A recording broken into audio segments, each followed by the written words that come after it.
Good morning, everyone, or good day, whatever time it is, wherever you are. Thanks for being here and for participating in this class.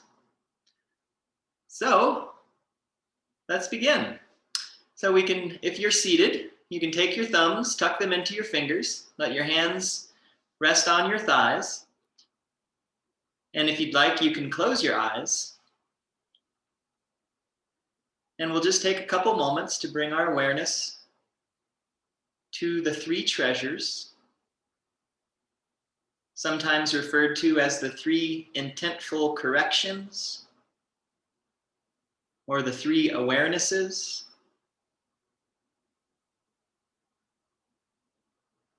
which are the Jing, the Qi, and the Shen, which in this context can be translated as the body, the breath, and the mind.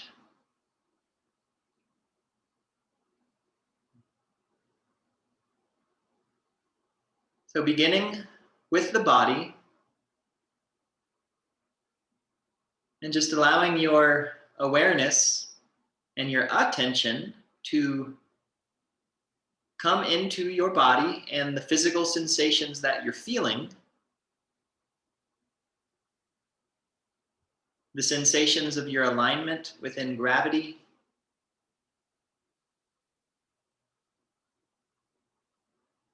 the weight of your bones,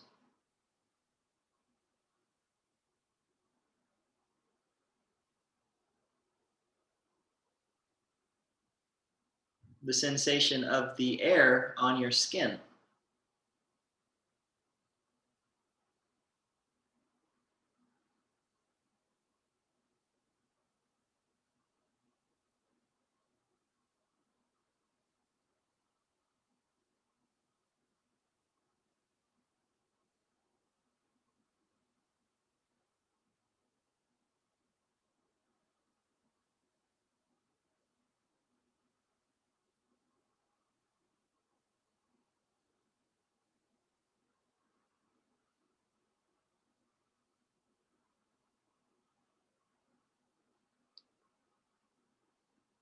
And as you maintain this awareness of your body and your alignment, you can expand your awareness to include the breath, and just noticing how the breath moves into and through your body.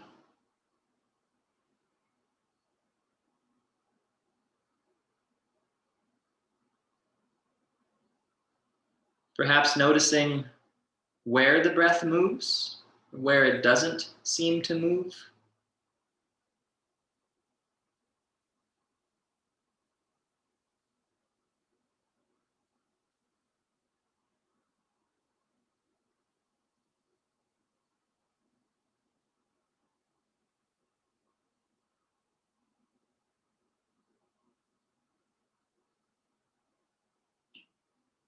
Perhaps noticing the effect the movement of the breath has and the awareness of the movement of the breath, noticing the effect that has on the body and on our alignment.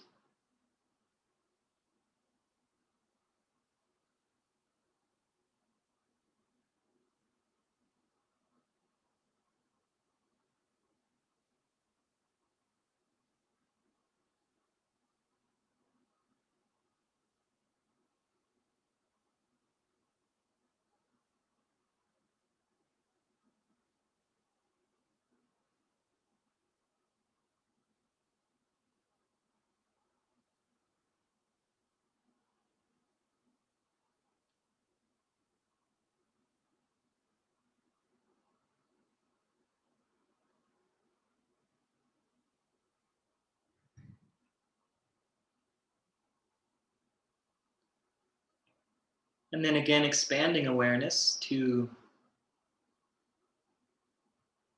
include the body, the alignment of the body, the breath and the movement of the breath, and also the mind and the focus of the mind.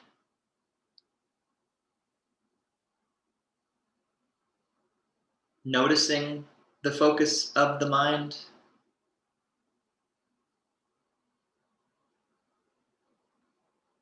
noticing the noticing of the focus of the mind.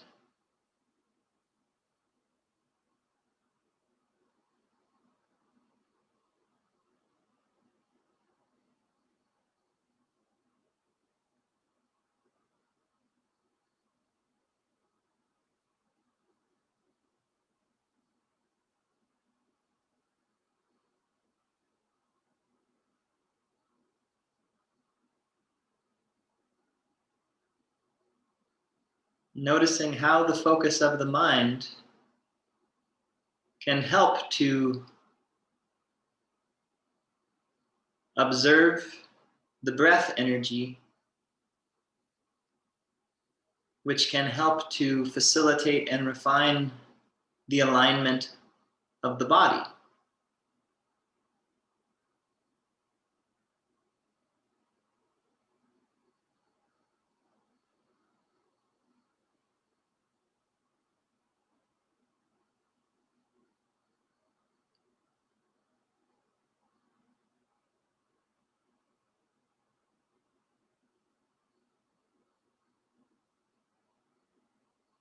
Using awareness to introduce a clearer, stronger field into the fields of the body, breath, and mind,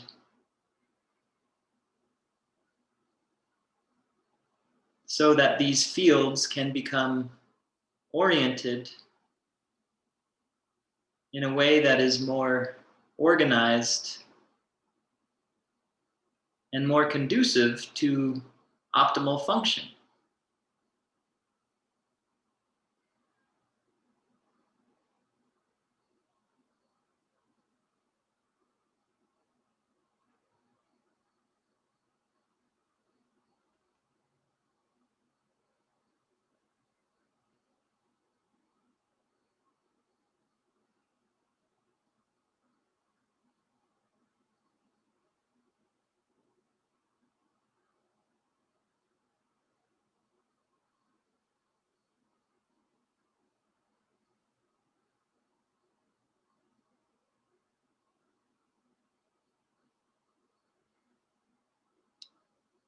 And while maintaining an awareness of our three treasures, let's slowly bring our hands together and rub our hands together and prepare for our self-massage. Generating some warmth in between the palms, and then taking a deep breath in and exhale, shaking out. Rubbing the palms together. And let's massage our faces. And you can go up and out. You can go up and down. You can try different things and find what works best for you. Different speeds, different pressures, all of that is allowed.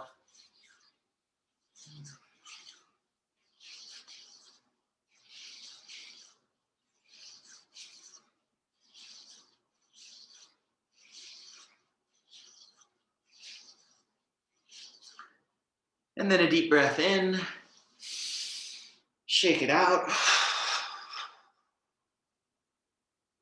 rubbing the palms together.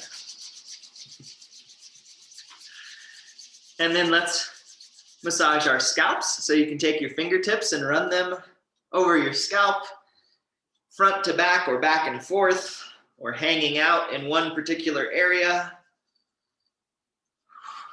Just take the time to explore your whole scalp, from just above your ears and along the hairline, and also down the midline and everywhere in between.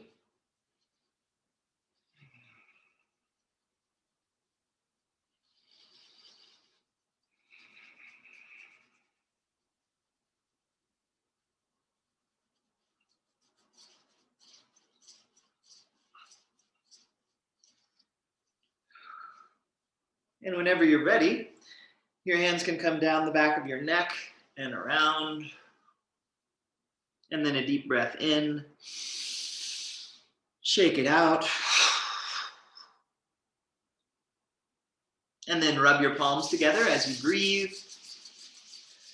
Breathing with every cell of your body. Noticing the sensation of your palms as they rub together.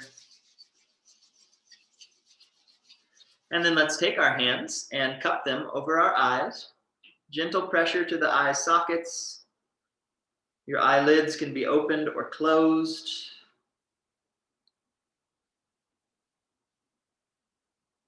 Nourishing our eyes. Giving our awareness a chance to move inward as opposed to outward. Noticing sensations we might not always notice, like the sensations on the inside of the eye socket. Noticing areas where we may be holding tension that we don't realize are there.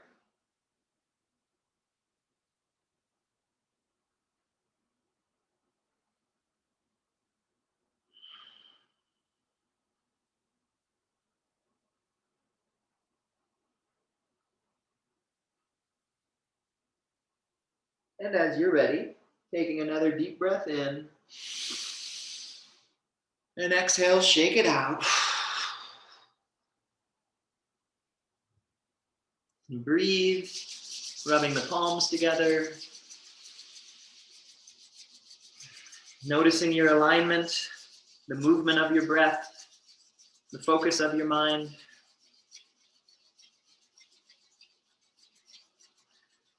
And then let's activate our acupoint, Yin Tong, taking the base of the left hand in between the eyebrows and just gently drawing the hand across the forehead and the eyebrow and off to the side. And then the same thing with the other hand. And taking your time, noticing what this feels like. Noticing if it feels good. If it doesn't feel good, feel free to adjust how you're doing it, whether that's the amount of pressure you're using or the speed that you're moving your hand, or even just the intention behind doing what you're doing. A suggested intention is stimulating this acupoint in between the eyebrows, Yin Tong, which is considered to have a calming effect on the mind. It helps to drop the mind down into the body. It's considered to have a relationship to the pineal gland, the anatomical third eye, the eye that sees vibrations.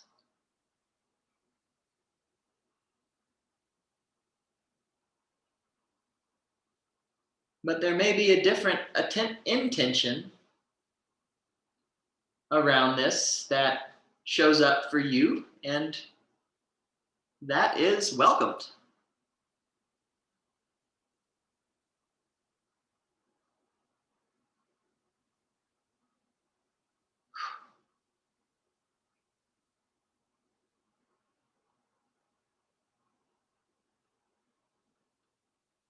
So the next time that you make a pass with whichever hand, when you're done, you can then take a deep breath in and shake it out. And then rub the palms together. Continuing to breathe.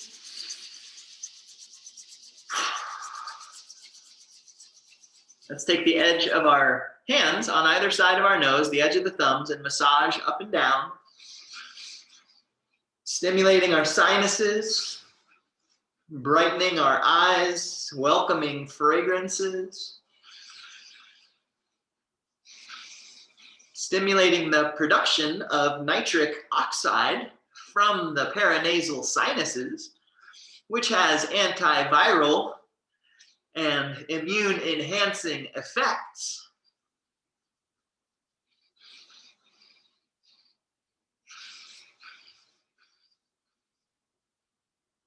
And then deep breath in.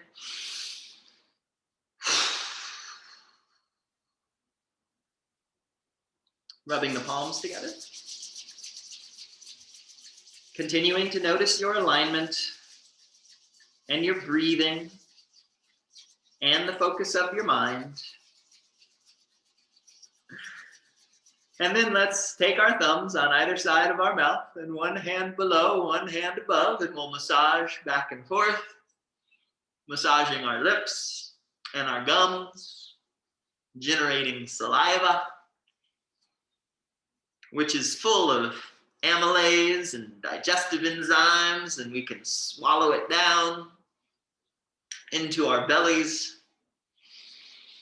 facilitating digestion, which we could also call process, assimilation, integration, even elimination.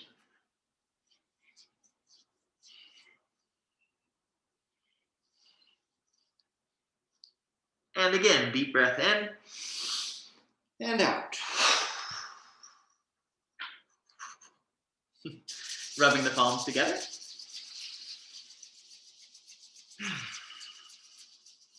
And then we can take our hands, place them over our ears, and make forward circles.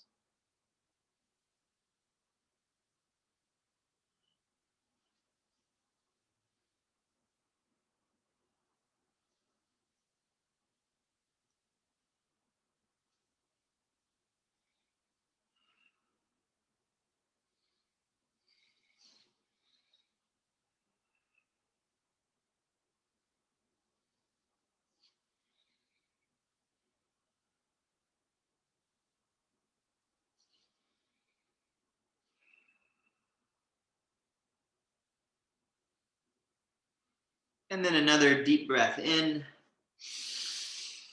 and out. And then rubbing the palms together.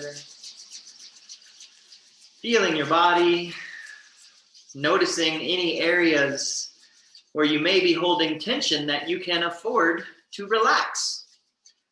We need some tension and tone to keep ourselves seated upright, rubbing our palms together. But sometimes we may be holding tension that we don't need to. We can afford to relax those areas. And then let's give ourselves a self shoulder massage. So beginning with the left hand, swinging it up to the right shoulder, and then the other side. Alternating side to side. Letting gravity do most of the work.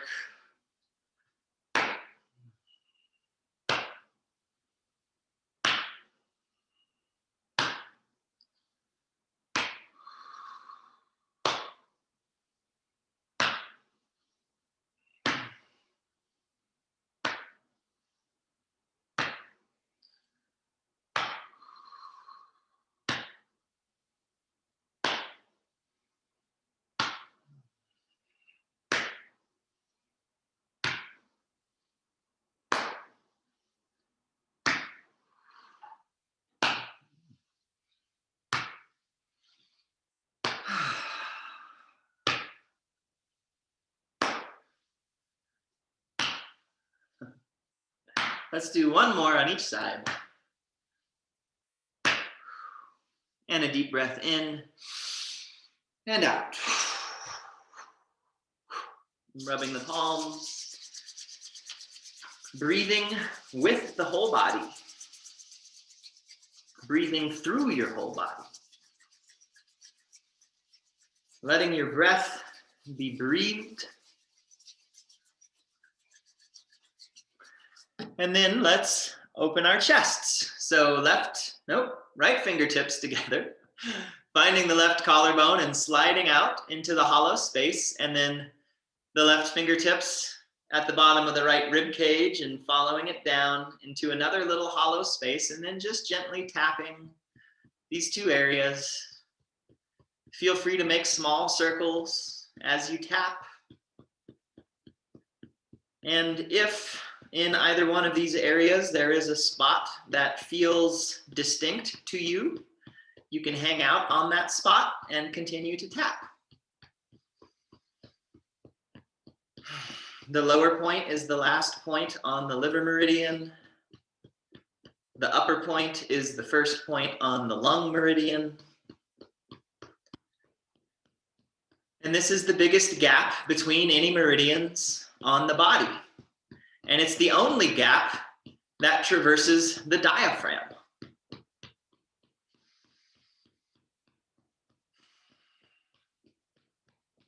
The liver meridian is like a tree.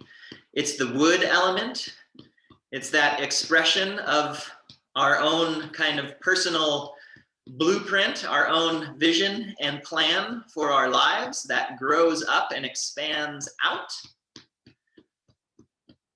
The lung meridian, related to the metal element, is like the world that the tree grows in.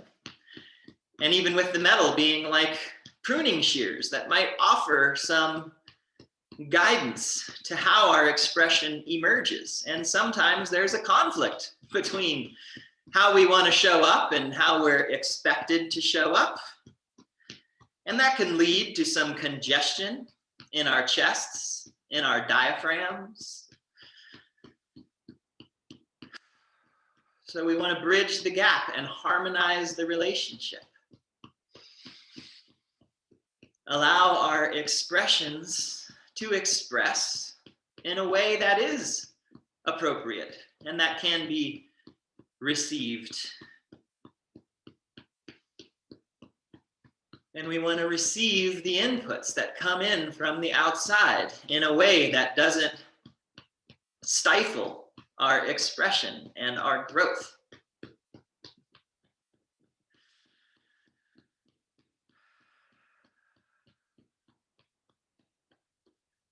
And we can massage these points.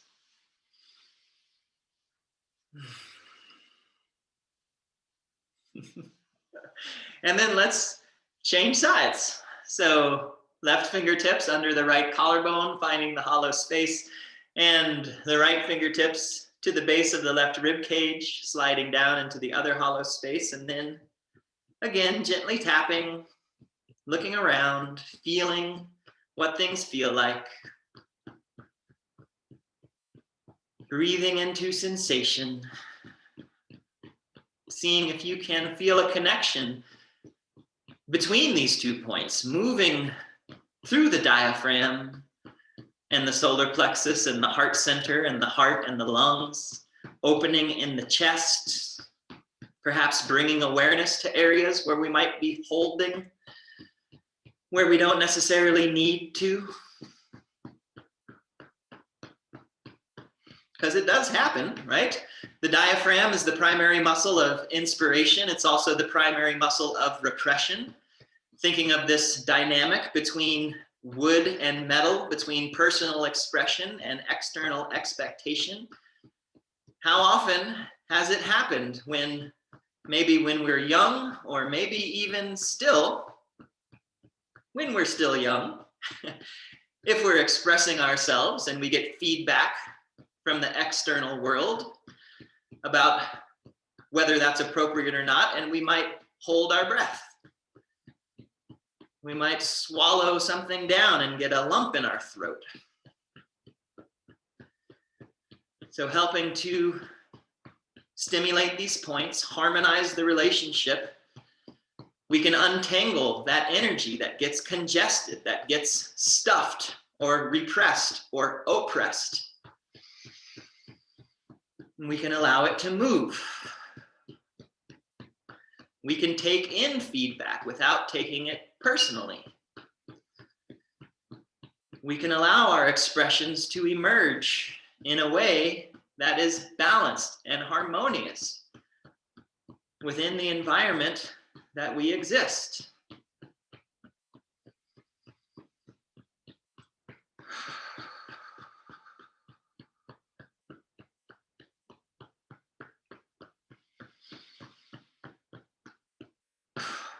And then we can massage these points and continue to feel and to notice and to breathe.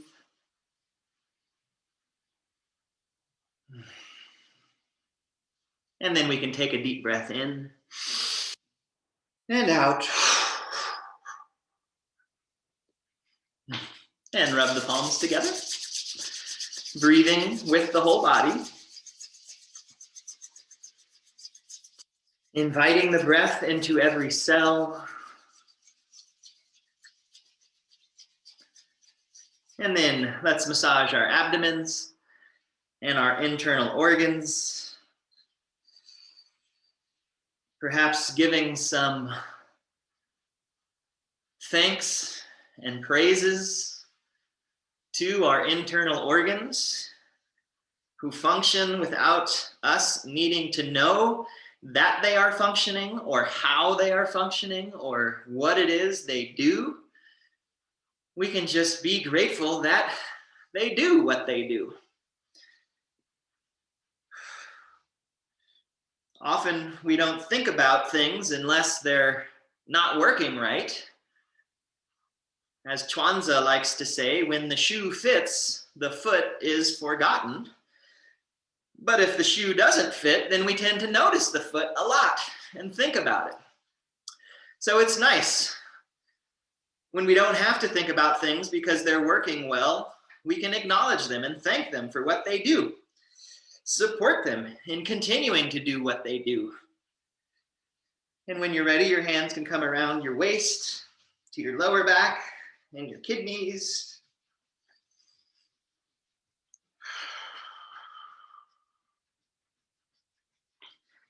And then we can draw the hands out, shake them out. And rub the palms together, then breathe.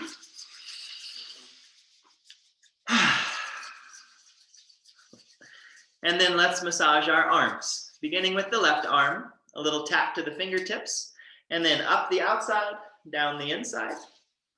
Going with the flow of the meridians on the body, going at the speed that feels appropriate to you, using however much or little pressure feels good,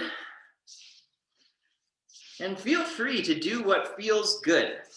If something doesn't feel good, feel free to modify the way that you are doing it. Feel free to try different things. Feel free to find more than one way that things feel good.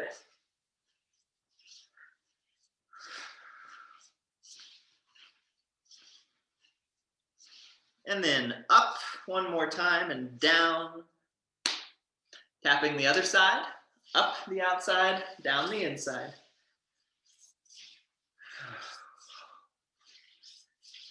And notice what this feels like. Is there a way that you can do it that feels good and that also helps to bring more attention and intention to what you're doing and how you're doing it?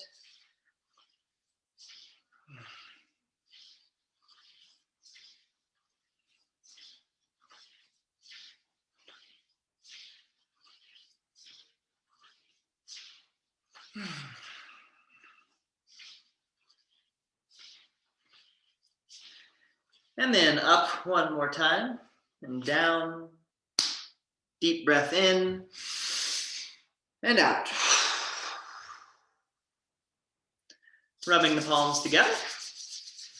And then if you're seated on the ground, you can bring your feet out in front of you. If you're seated up on something, you can either lean over to massage your feet, or you can bring one foot up to your other knee, maybe crossing your legs so you can massage one foot and then the other. And I like to use my thumbs on the bottom of my feet and my fingers on the top of my feet. I like to squeeze my toes and massage down the edge of my foot that is facing up towards me, hanging out in any areas where I have a particularly tender spot.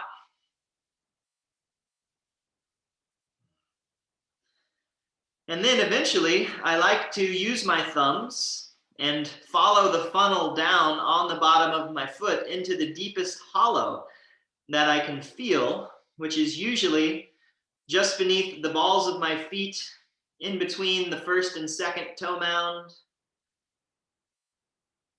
And I hang out there on that acupuncture point, which is known as the bubbling spring.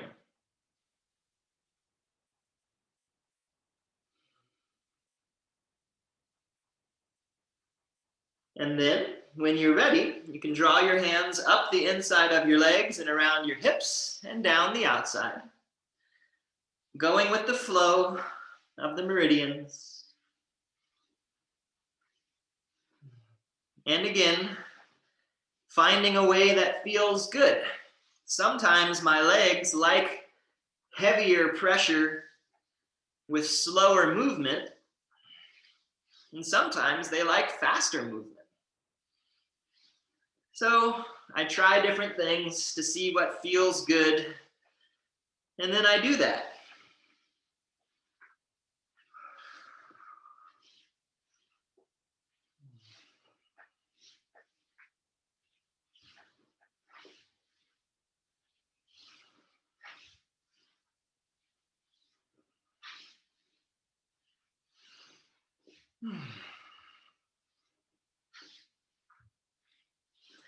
And then let's come up one more time and around and down and out the feet.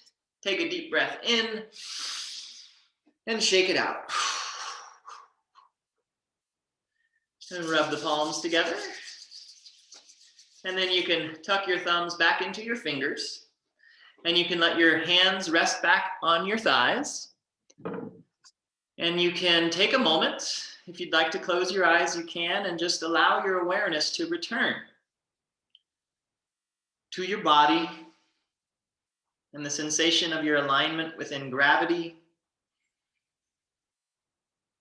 breathing through the shape of your body, and noticing the focus and the quality of your mind.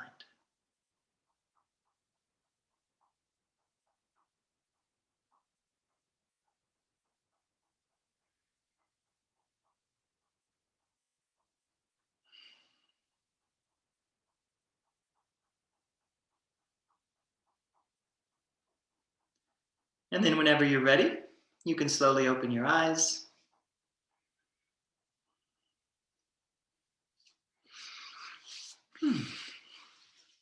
All right. Well, thanks for being here, everyone. Does anyone have any questions about anything?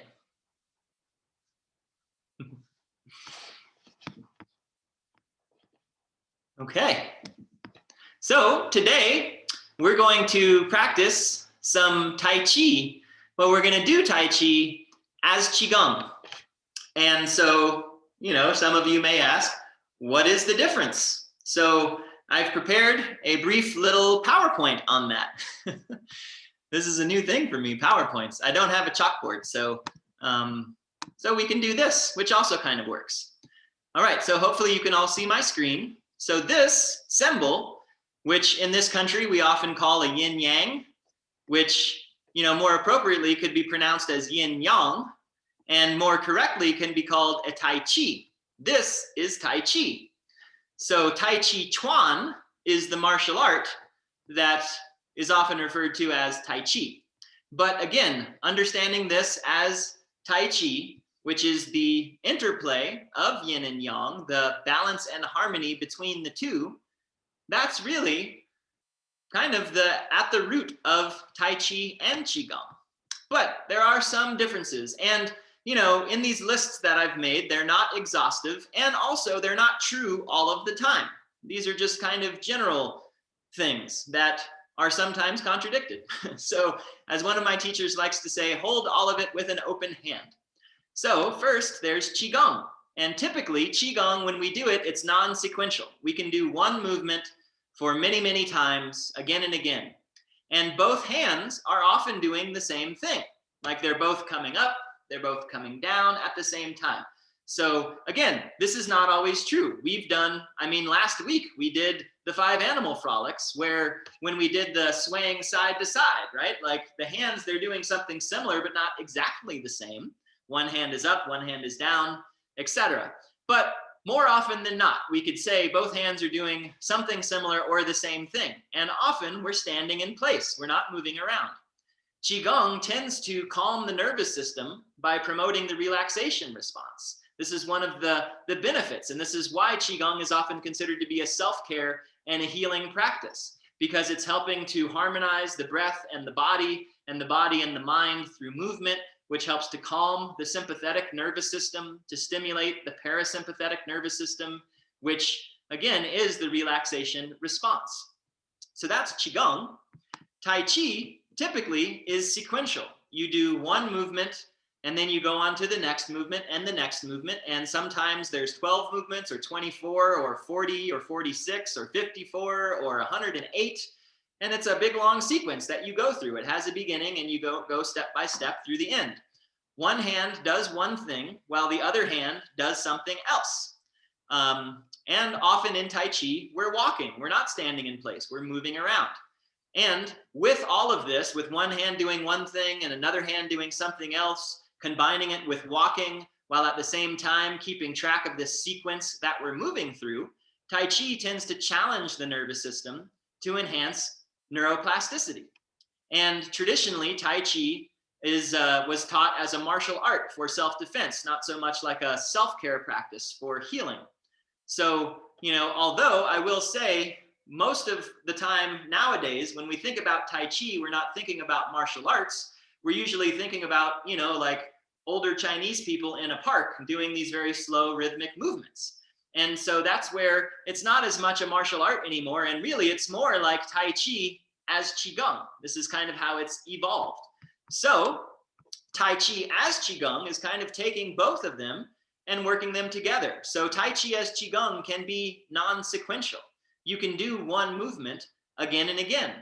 But in that movement, one hand will do one thing while the other does something else. So like Tai Chi, but it's non-sequential. And rather than walking around, we're standing in place, although there's often a weight shift from one side to the other. So shifting our weight as we're moving.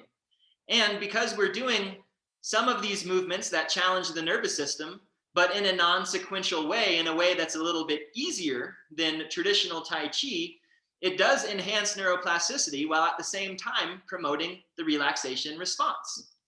Because, Tai Chi is often considered to be easy. Some people think it's too easy and therefore boring. And some people find Tai Chi to be too hard. Like it's too hard to keep track of the sequence and do them in that order. And 108 movements that's a long time. It takes a long time to do all that. It's easy to lose track.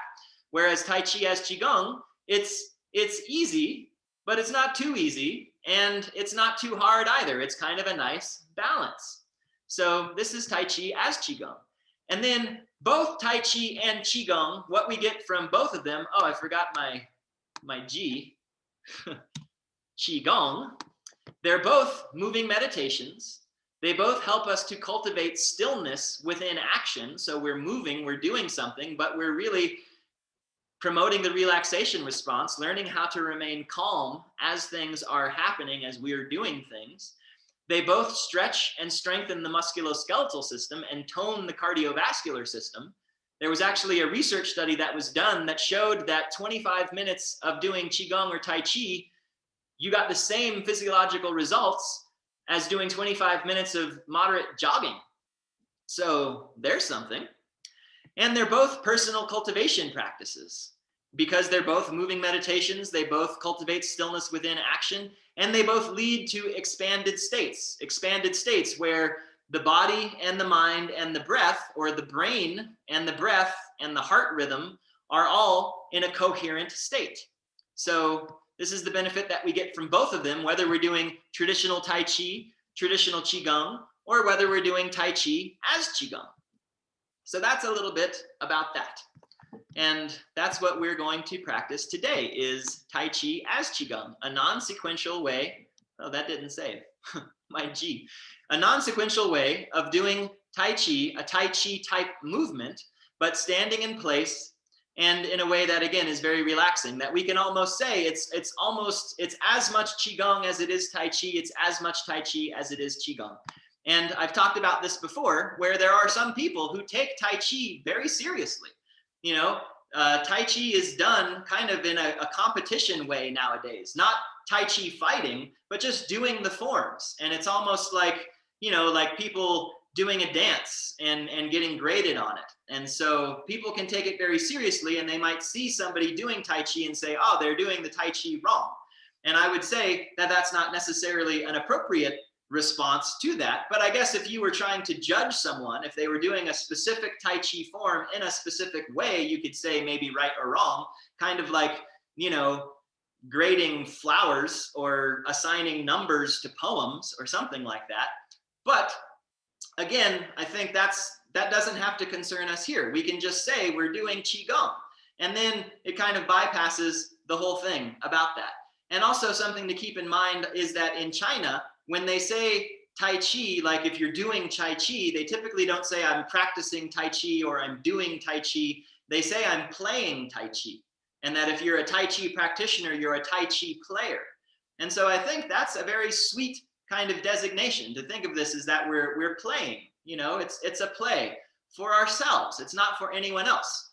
You know, so like my girlfriend, she loves to dance. She's a wonderful dancer. She loves salsa dancing. And I took some salsa dancing classes, and when we were practicing, she didn't like it because the salsa class that I was taking was considered to be like show salsa. And she does this form of salsa dancing more like Cuban style of salsa dancing. And the way she differentiated it was like show salsa is for other people to watch you, whereas Cuban salsa is for yourself. It's just for enjoyment. And I think that's a nice designation between like this Tai Chi that you do in a competitive type of way and Tai Chi as Qigong. It's just for ourselves. It doesn't matter if it looks a right way or there is no right way. It's better to do it wrong than not do it at all, because you're still going to get the benefits of neuroplasticity and the relaxation response and the stretch and the tone of the musculoskeletal system and the cardiovascular system. So again, if any of you have an idea in your mind that Tai Chi might be difficult, or Tai Chi is hard, or there's a wrong way to do it, I'm hoping to dispel you of that belief, because it's really not true. So unless there's any questions about that, we'll just get to it. So are there any questions about anything that we just went over? Okay, very good. Well then, let's begin. So you can do this seated, and if you'd like to do it standing, you can do it standing as well. So I'm going to stand. And what we're going to do is we will start with a little bit of Qigong, and then we'll just kind of slowly move into Tai Chi. So you can find a comfortable standing position, and your feet can be hips width apart or shoulder width apart. And as we're moving along, if you feel like it feels better to take a wider stance or take a narrower stance, you can do that. That is allowed. So now that we're standing, let's just take a moment, let our eyes close, bring our awareness back into the three treasures. Just feeling our feet on the ground, maybe lifting your toes off of the ground so that you can make contact, solid contact through the feet. Maybe inviting a gentle bend into your knees so that the knees are not locked.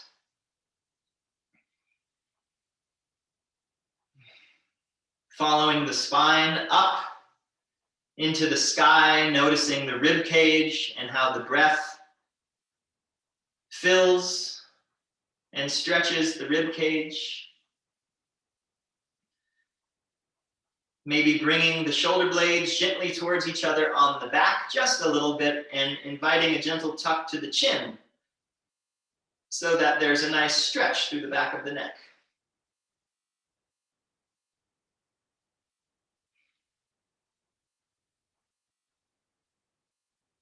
And so let's begin with what we could call Qigong. Very easy. So let's inhale and let the hands float out in front of you, up. And then exhale, and they can come back down. Your knees can bend if you'd like. Your hands can move back behind you. And then inhale, coming up. Your palms can be up or down. You can try either way, see what works. Your hands can float back. And then inhaling as you come up, a nice stretch. Exhale, knees bend, upper body hinges, hands move back. And just moving like this with the breath.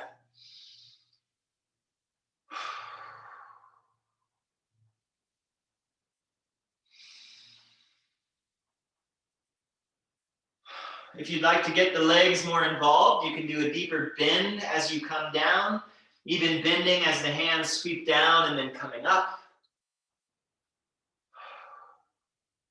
Just stay within your comfort zone. Do what works.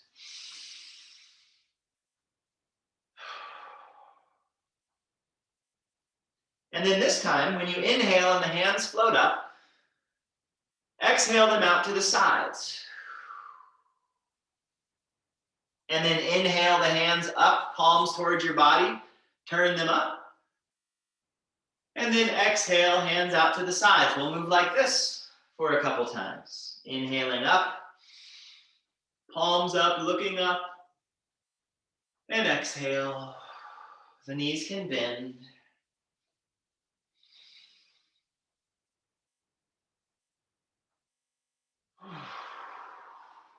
Taking your time, harmonizing the breath and the movement.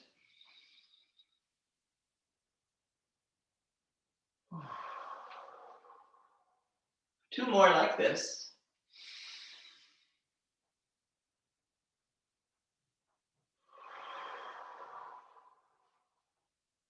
One more time, inhaling up, looking up, and exhale.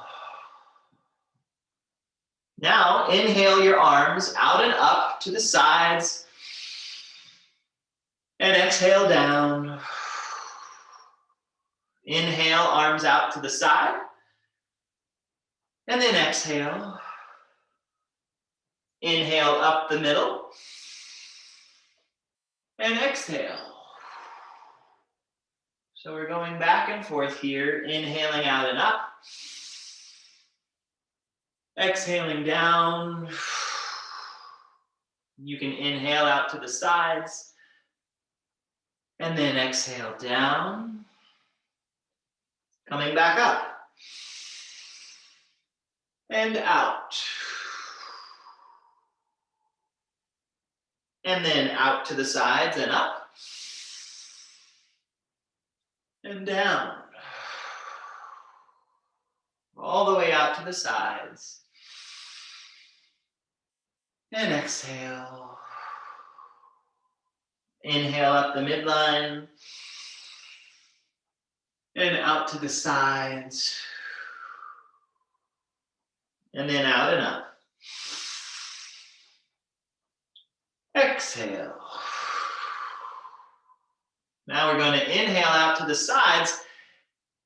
And on the exhale, bring this hand below and the other hand to the top. So I'm going to call this top hand, this side, this is the couch side. I've got a couch there. And I'm going to call this side the dresser side. See, I have this little like shelves, the blue dresser. So dresser side down low, couch side up high. So let's inhale. And then exhale, switch sides. So now the couch hand is underneath. And then inhale. And exhale, switching sides. And we can call this position holding the Tai Chi. Moving with the breath. So now our hands are doing different things. So now let's hold here. So the dresser hand is beneath, the couch hand is above. So now we're going to do a different movement. On the inhale, the lower hand is just going to float up and the upper hand is going to float down. It'll look like this. So we can inhale and the hands come up. And then exhale, come back to the Tai Chi. Couch hand underneath. And then we'll inhale and the hands float up. And then exhale, back to the Tai Chi. So from the side, it's like this, inhaling, just out in front, and exhaling.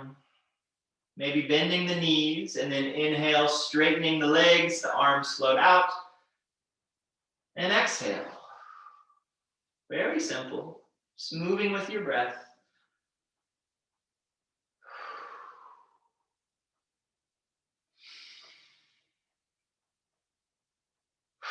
So now let's introduce a little weight shift. So on the inhale, the dresser hand floats up and I shift my weight into that leg. And then back to the Tai Chi ball, dresser hand on top. And then couch hand floats up. I shift my weight to that side. And then back to the Tai Chi. So we can just move like this, side to side. Coming back. And shifting. So we have a weight shift. And let your breath just happen naturally. We don't have to focus too much on breathing a particular kind of way at this time. Again, from the side. So I'm not really rotating my torso very much up top. The hand is still just floating straight up. It's just my weight shifting over to the side.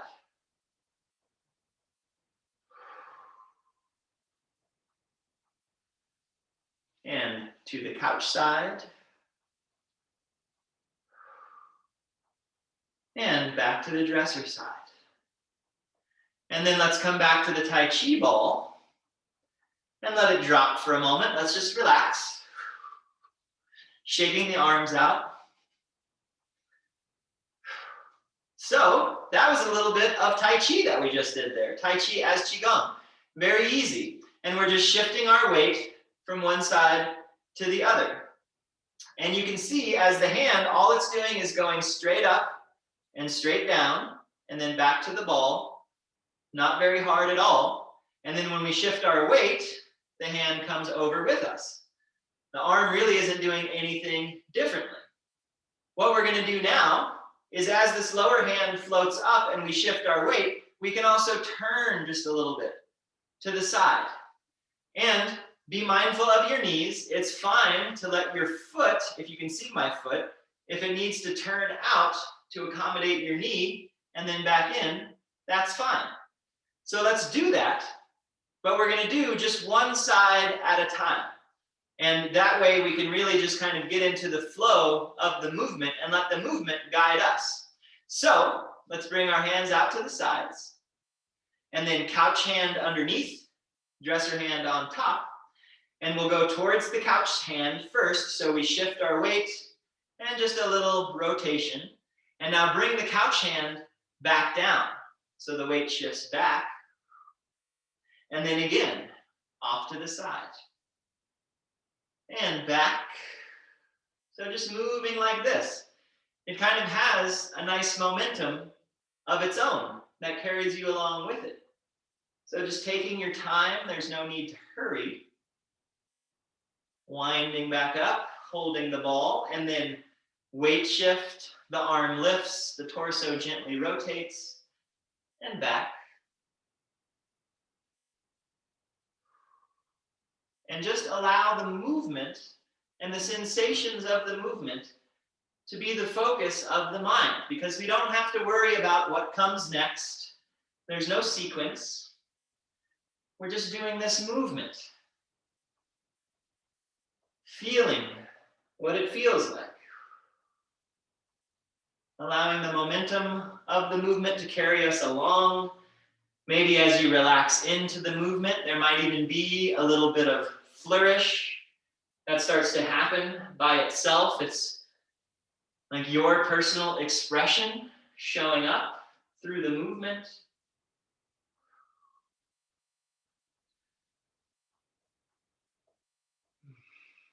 If you'd like, you can inhale as you come to pick up the ball, and then exhale as the hand floats out. Sometimes the breath may be reverse of that. That's okay. But again, you can try it both ways. See what works for you.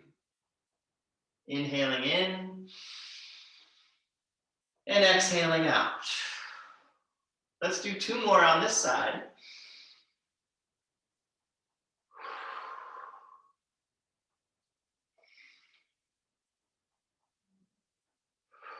Now, let the couch hand come back on top.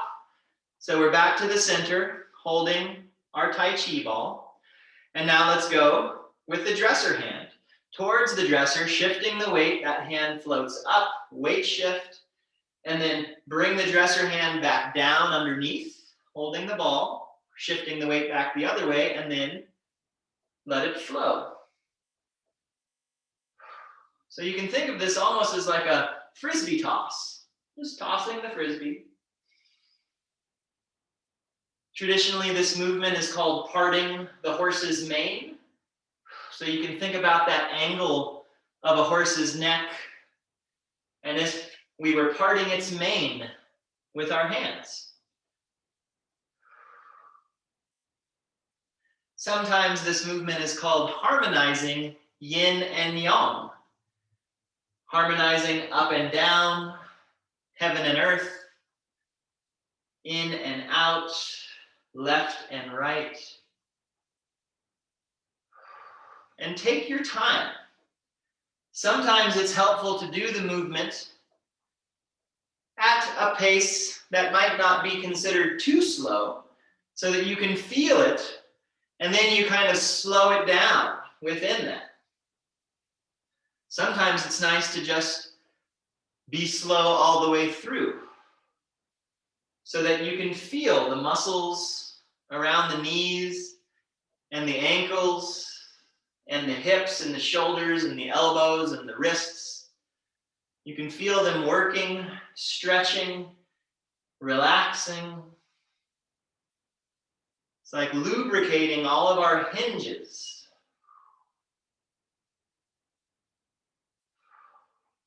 And if you'd like to inhale as you pick up the ball, and then exhale.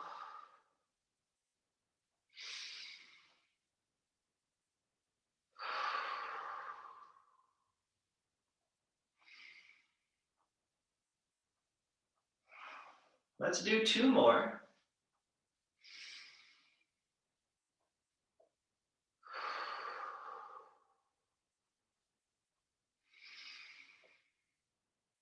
Exhaling. And now let the dresser hand come back on top. And then couch hand. Bring it back on top. Dresser hand. And back on top.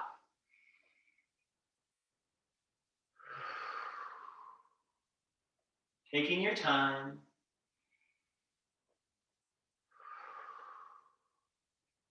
Dresser hand on top. And then the couch hand floats out. Bringing the couch hand back on top. Dresser hand. So we're alternating sides now. Side to side. One hand doing one thing, another hand doing something else, in a nice, relaxed way. Nothing coming next, nothing to keep track of. We can just relax into this movement. Let the movement be the meditation. Feel the momentum of the movement. Allow the breath and the movement to harmonize however they do. No particular way is required.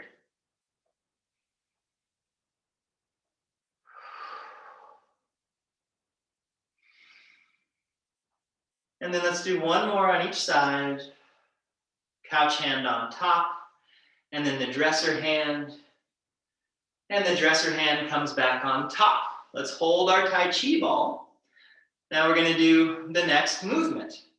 So this lower hand, it's going to drop away, which means the upper hand begins to fall. And then our couch hand is coming across. It's flat. It's not up, flat. And as we turn our body, it begins to raise up. And then when it gets to about here, the lower hand can float up, and then it lays down, and we turn, and it starts to raise up. And then we can do the other side. So we're just making circles, really, with our hands, rotating. I'll come a little closer so you can see the hand. As it raises, it starts flat, and as we turn, it's almost as if it was in water and there's some resistance that builds up. And when we get to where we're pushing, the lower hand is ready to rise up. And then it's nice and flat as it comes across and then finds that resistance, and then we switch. So just nice and easy, pressing, and then the other hand rises up, and we can rotate through the torso. That helps to turn the hands, and just going side to side.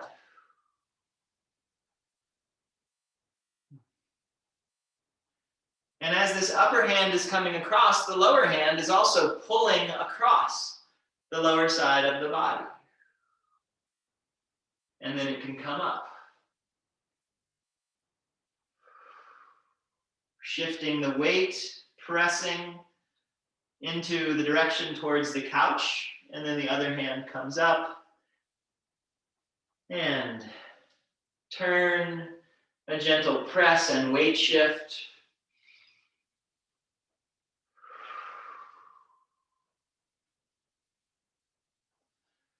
So now let's modify this movement just a little bit. So when we get to the press towards the dresser side, let's pick up our Tai Chi ball. So the lower hand comes up and holds the ball, and then let it drop away, and the upper hand is falling.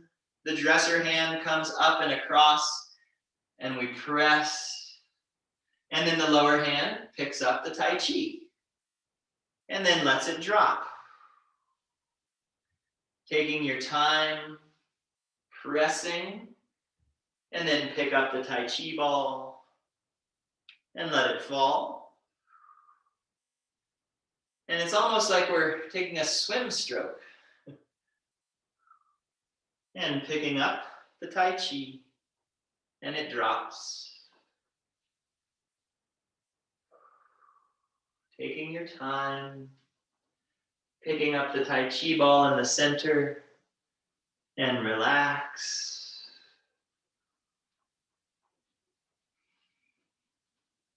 It's a lovely movement, nice and easy and slow.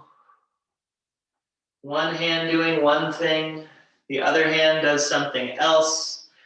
We're crossing the midline of the body, integrating left and right hemispheres of the brain, while at the same time relaxing, cultivating this calm stillness within activity, stillness within movement.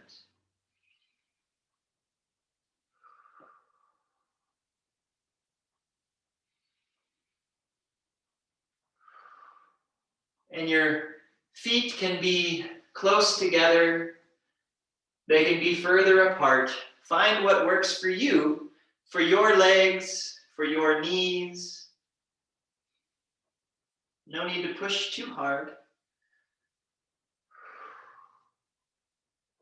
do one more on each side. So pressing towards the dresser, picking up the Tai Chi ball, letting it drop away, and pressing towards the couch. Now, let's take the couch hand, sweep it up in front of the other, so our arms are crossed.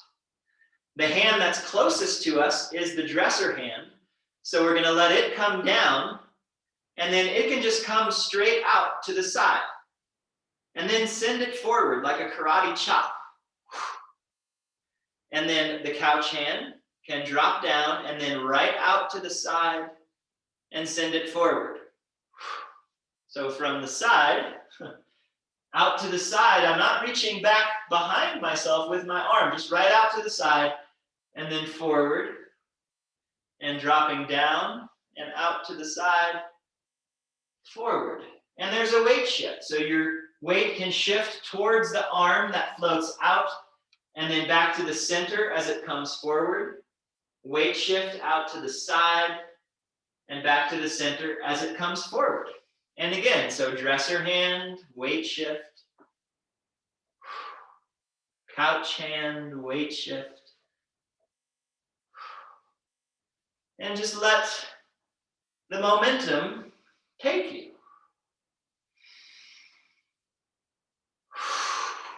You can inhale and exhale. Inhale and exhale.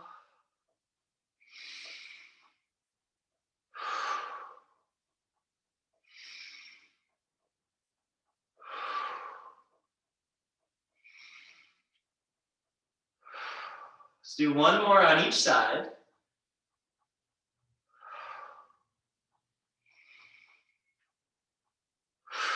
One more to the couch, and this time sweep the hand around so that you're crossing your arms again.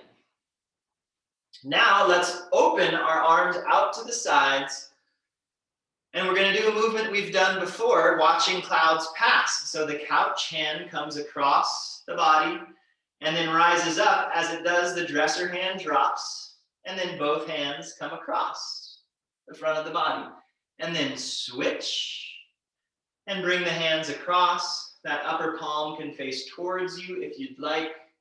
And switch and across.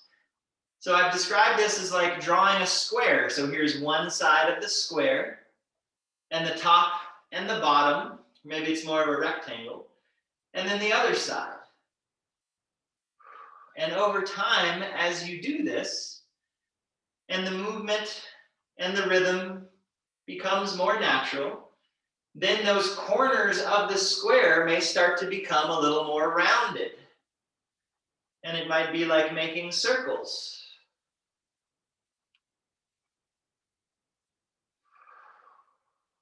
And again, letting your weight rise up and shift with the upper hand. And then again, weight rises up and shifts. And let's do one more on each side.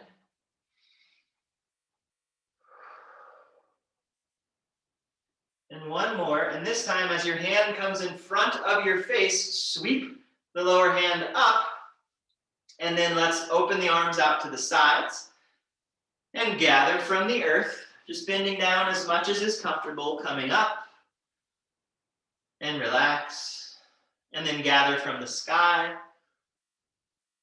And exhale. Inhale. And exhale. Inhale. And exhale. Just moving like this. So simple Qigong movements again. Standing in place. Both arms doing the same thing. Moving in a non-sequential type of way.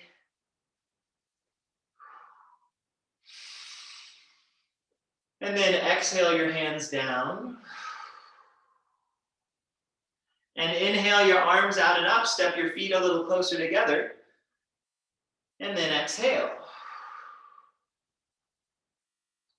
And just take a moment to stand. Your arms and your shoulders might need a little break. Maybe your legs Need a little break, you can shake it out if you need to. So let's go through that whole sequence again. We won't do each movement for as long, but we'll do the whole sequence so that you have it, because you can do any one of these movements that we just did. You can do just that one movement and let that be your practice for a little while. Or you can move through this whole sequence that we're going to do and let that be your practice. Or you can take 2 or 3 of the movements that we're going to do, and that can be your practice. You can put them in any order that you want to put them. It's all okay, and it all works. So let's go. So we can step out a little bit. Our hands can reach out to the sides. And then let's pick up the Tai Chi ball, couch hand on top. And then we'll shift our weight. One hand floats out.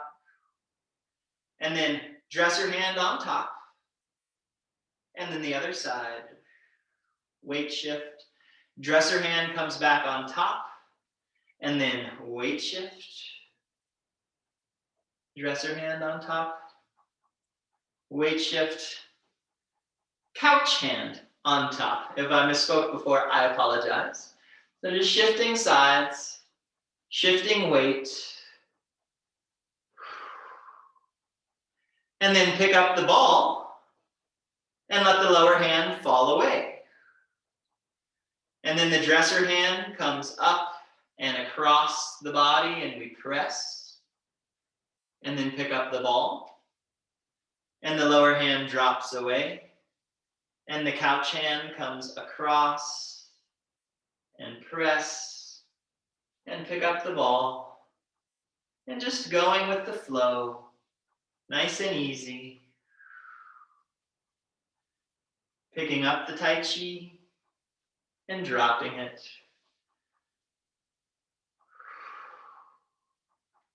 Picking up the Tai Chi and dropping it. One more time each side, we'll pick it up and let it go.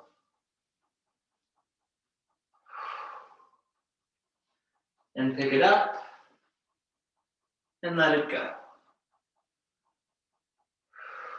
This time, the couch hand sweeps up to cross.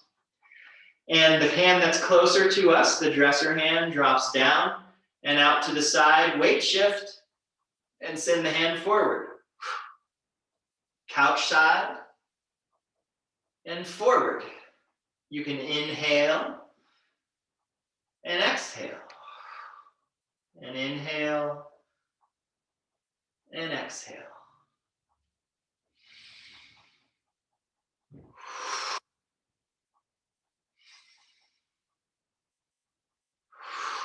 One more each side.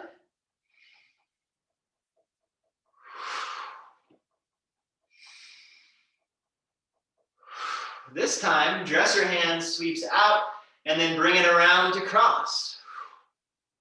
And let's open the arms out to the side. The dresser hand was out front, so it can come down across the front this time.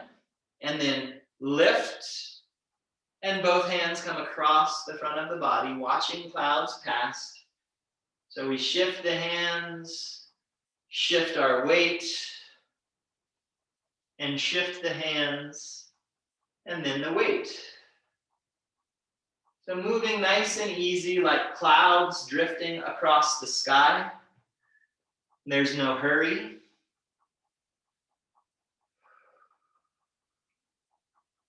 Just taking your time, conserving and consolidating your energy. Learning how to be still within motion.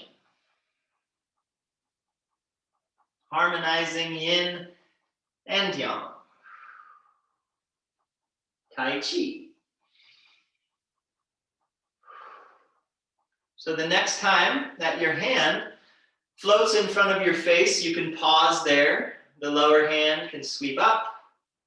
And then let's open the arms out to the sides. And again, gathering from the earth. And opening out, gathering from the sky. And just flowing with the movement, flowing with the breath.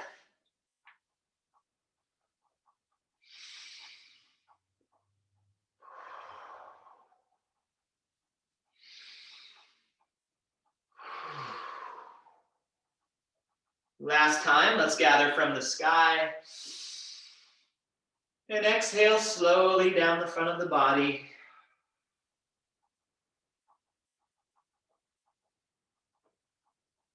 And then we can inhale, sweeping the arms out and up, stepping our feet closer together.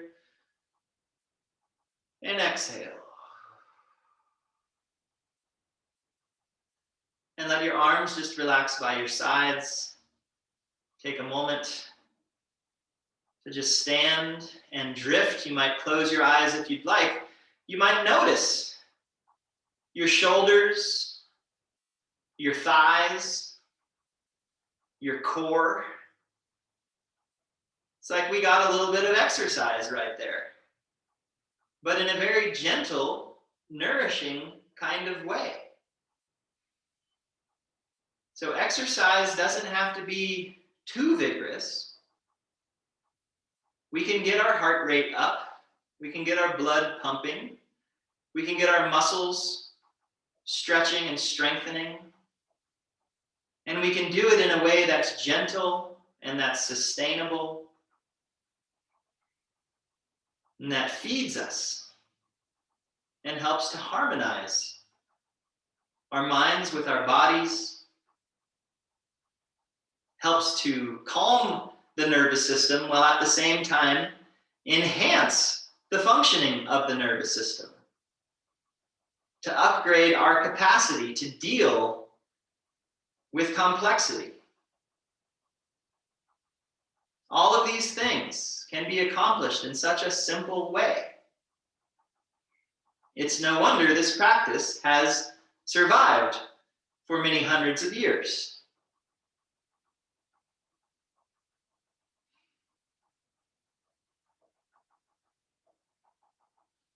So let's bring our hands together and we can rub our hands together. You might notice the sensation of your palms. If they feel a little warm or chalky even, lots of chi in the palms. And then we can massage our faces. And back and forth over our heads.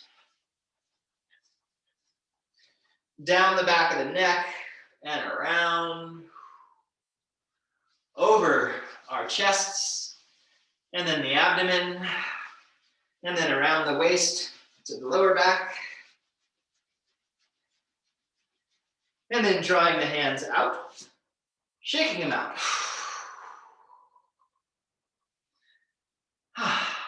And then let's pat up one arm. And down. Up the other arm. And down,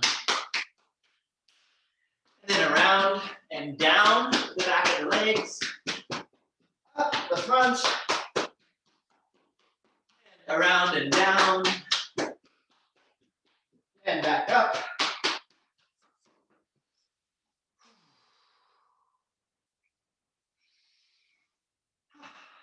Good.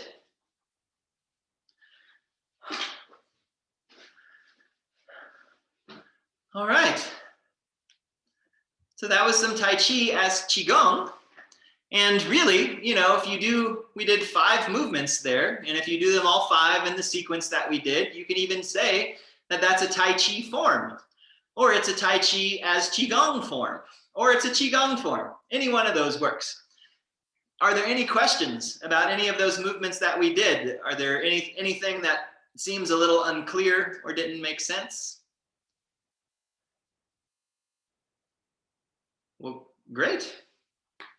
No questions, or is there a question? Okay, yeah, so that is really good. So it doesn't have to be complicated. All right, so just so everybody knows, in case you don't know, this Friday, February 12th, it's the beginning of the year of the ox, of the metal ox. So it's Chinese New Year. Chinese New Year happens on the second new moon after the winter solstice. So that falls on this Friday, the 12th this year. And it's the year of the metal ox. And, you know, the Spring Festival, that's what it's called in China. They don't say Chinese New Year. They say it's the Spring Festival. It lasts from the new moon until the full moon. So it's this whole time. And it's, you know, a nice time. It's a new beginning. So we're moving out of the year of the metal rat, which, you know, thank goodness, something else, a new type of energy. So the every animal is associated with one of the organs in the body. So the ox is associated with the liver. And so when we think about the liver, the mandate of the liver, according to Chinese physiology, is patency, is the smooth flow of energy in the body. And so when we think about the different systems in the body, every system tends to have its primary organ. Like the circulatory system has the heart, and the respiratory system has the lungs, and the digestive system has the spleen and the pancreas. What system does the liver correspond to? All of them. It's not specific to any one system. It takes all of those different systems and integrates them into a functioning whole. So that's kind of this idea of patency, of making sure that everything is integrated and functioning and moving smoothly. So kind of like an ox, when you think about an ox, like plowing the fields, it's just kind of going along, like making sure that the fields are plowed and the rows are straight so that the seeds can be planted, so that they can be watered and the sun can shine, and then the plants can grow and the fruit can be harvested, and then everyone can have enough to eat and live their lives and fulfill their destinies. So this is this idea of the ox. It's like a nice type of energy, as opposed to the year of the rat, where rats tend to move pretty quickly and they go from here to there and they're very clever and quick and cunning. And the ox is, again, more steady and stable. Last year was a yang year. It was the metal rat, the yang metal rat. This is a yin year. It's the yin metal ox. So again, more of a yin energy, more stable, more steady, more of like that smooth flowing functioning liver type of energy. Also, each animal is paired with an element, and every 2 years the element shifts. So last year was a metal year, this year is a metal year. Next year will be a water year, and the year after that will be water, and then it will go on to the next and the next, yada yada. So when we think about this idea of metal and the ox, and we think about metal and the liver corresponds to the wood element, so metal and wood, and we were even talking about this relationship between metal and wood that we were doing inside of us and thinking about harmonizing that relationship. And again, it's like that image of the ox plowing the fields comes to mind because it's like a big metal plow. And when we think about how like pruning shears, metal pruning shears can help to trim wood, help to cut it. So it's like, you know, an ox, it does have the capability to kind of run wild and trample everything, but it's anchored by this nice metal plow that kind of gives it direction and gives it purpose. So it's growing and it's moving, but it has a specific direction. It's very clear with that. So again, that's the energy of this year. And, you know, I wrote a little article about this, and I mentioned in that, like, whether or not this is what's actually going on, like, is it actually the year of the metal ox, and does that mean certain things? Like, are certain things going to happen? Can we make predictions based on that? I don't know. The thing that I appreciate about these designations is that we can contemplate this symbol of an ox, which relates to the liver, which relates to the wood element, and all of this other information that's contained within that symbol. And we can contemplate this symbol of metal and the metal element, and then we can contemplate their dynamics. And what is the dynamic between these two symbols? So it's, if nothing else, it's just a neatly packaged way to contemplate a lot of information in a very concise and coherent type of way. And so again, if it's not going to tell us, like, you know, what's going to happen, like, who cares? It just gives us a way of thinking of certain energies. And by thinking of them, tuning into those frequencies, we do kind of bring them up to the surface. And so, you know, who knows what's going to happen? But anyways, thinking about this year, the metal ox, it begins this Friday. The Spring Festival lasts until the full moon. And so it is a celebratory time because it's a time, again, of new beginnings, of letting go of the old and welcoming the new, of dwelling in the possibilities. We're in the seasonal node, the first seasonal node of the year, which is called the start of spring. And so again, that's about dwelling in the possibilities. We have a blank canvas in front of us. Like nothing has even happened yet. The fields haven't been plowed. Seeds haven't been planted. We can think about how we want to plow fields. We can think about what seeds we might want to plant. We can just dwell in the vision. And the vision does not have to end up being what happens. The vision just helps us to give a flavor of what could happen. An example of that might be like if your vision is to live on the moon, but that might not be possible to live on the moon. But what ends up happening is that you spend more time sleeping outside under the stars. So you kind of, in a way, you have a way of achieving that vision, but the action, it's not a one-to-one correlation. So visions, I think, are really great. And again, to not be so locked in to the specifics of the vision, but more the principle of the vision, so that then we can achieve them and we can leave room for the universe and for nature to unfold as it does, with a little bit of intention from our part. So there's a little bit about that too. I hope that wasn't too much rambling on, but if there are any questions about that, you can feel free to ask them now. Or if something comes up, you can always send me an email, and I'd be happy to offer you whatever information I can, or maybe provide resources to where you can find your own information. And yeah, so I think that's all I have to say about anything regarding this today. So thank you so much for being here in this class. And if you'd like a recording of the class, please let me know and I will send you the recording. And I encourage you to practice some of this Tai Chi as Qigong. It is very easy. It's not difficult, and it can be very fun. It can be very relaxing. Even just one movement, like we were doing this one movement again and again, it can really take you very far and very deep into a very expanded place in a very short amount of time. And I think that's a great tool and a great resource that we all have for ourselves that we can access whenever we need it. Yeah, so again, thank you so much for being here. Have a wonderful week. Have a happy beginning to the year of the metal ox on Friday, and we will see you all next week. Thank you.